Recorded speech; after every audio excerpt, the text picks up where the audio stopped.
ભરૂચની ઝઘડા જીઆઈડીસીમાં ચર્ચાસ્પદ બનેલા આમ આદમી પાર્ટીના લાફાકાંડમાં આપના 3 આગેવાનોના કોર્ટે 2 દિવસના રિમાન્ડ મંજૂર કર્યા છે।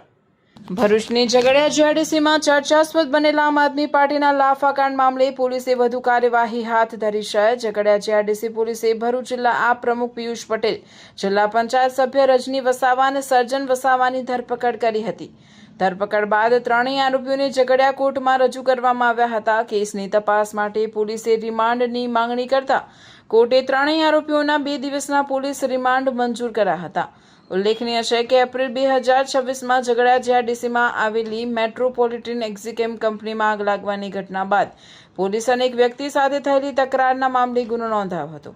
આ ઘટનાને લઈને પોલીસે તપાસ શરૂ કરી હતી। આ કેસમાં આપના ધારાસભ્ય ચૈતર વસાવા સહિત કુલ 4 લોકો સામે ગુનો નોંધવામાં આવ્યો હતો। હાલ પોલીસ રિમાન્ડ દરમિયાન આરોપીઓની પૂછપરછ કરીને સમગ્ર મામલાની વધુ તપાસ કરી રહી છે।